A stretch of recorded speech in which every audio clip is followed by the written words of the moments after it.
Lizzie présente Les petites poules, mystère et aventure de Christian Heinrich et Christian Jolibois, lu par Martin Spinaillère et de multiples comédiens.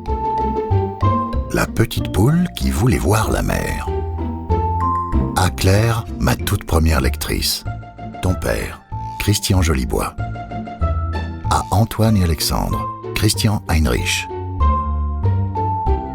Au poulailler, c'est l'heure de la ponte. Sous le regard attendri de leur maman, les petites poules s'appliquent et se donnent beaucoup de mal. Seule Carmela refuse de faire son œuf. Pondre, pondre, toujours pondre. Il y a des choses plus intéressantes à faire dans la vie. Carmela préfère écouter Pedro le cormoran lui parler de la mer. Pedro a beaucoup voyagé. Et même s'il est un peu menteur, la petite poule adore les histoires merveilleuses qu'il raconte. Il était une fois.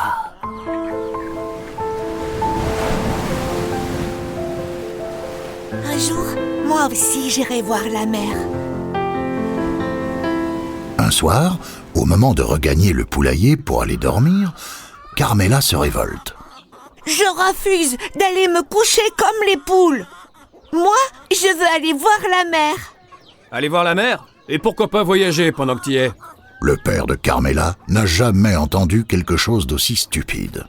Est-ce que je voyage, moi ? Apprends, Carmela, que la mer n'est pas un endroit convenable pour une poulette. Allez, on y.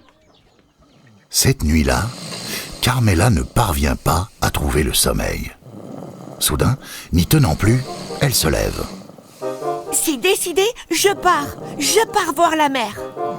Carmela regarde une dernière fois son papa, sa maman, ses frères, ses sœurs, ses cousins, ses cousines, et quitte le poulailler sans bruit.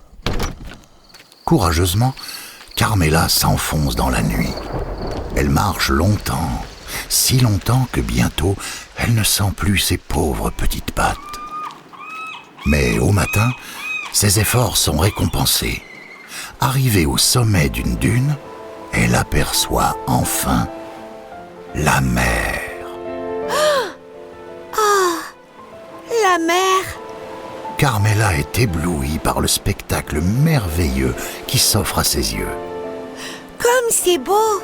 Encore plus beau que ce que m'a raconté Pedro. Impressionnée par les immenses vagues, Carmela hésite à entrer dans l'eau.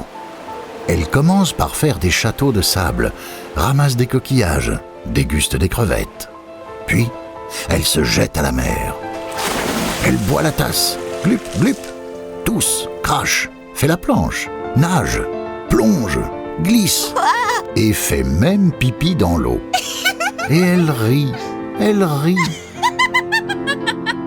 Le jour commence à baisser et Carmela songe à rentrer au poulailler. Mais, horreur, la côte a disparu. Impossible de retrouver la terre ferme. Papa, maman. Personne ne répond. Écrasée de fatigue, Carmela s'endort, perdue dans l'immensité de l'océan. Soudain, Carmela est tirée de son sommeil par des cris perçants. Poule ! Poule à la mer ! 3 formidables navires viennent de surgir. 3 belles caravelles. C'est le grand Christophe Colomb en personne qui fait route vers le Nouveau Monde. Tout à coup, une vague énorme projette Carmela sur le pont de la Santa Maria. Plumez cette volaille et faites-la cuire, ordonne le capitaine. Carmela refuse d'être mangée. Elle raconte alors son incroyable voyage pour impressionner Christophe Colomb. Ça suffit ! À la casserole ! S'emporte Christophe Colomb. Attendez, capitaine. Un œuf. Je promets de pondre un œuf frais chaque matin pour votre petit déjeuner. Ce sera l'œuf de Christophe Colomb. Elle se mord aussitôt la langue. Pondre un œuf ? Aïe, aïe, aïe. Jamais je n'ai fait ça. Et maman qui n'est pas là pour me montrer comment on fait. Oh, ça doit pas être si compliqué.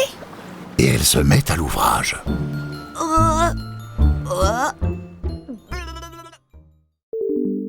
Nous espérons que vous avez apprécié cet aperçu. Pour continuer à écouter ce livre audio sur Google Play Livres, utilisez le lien dans la description de la vidéo.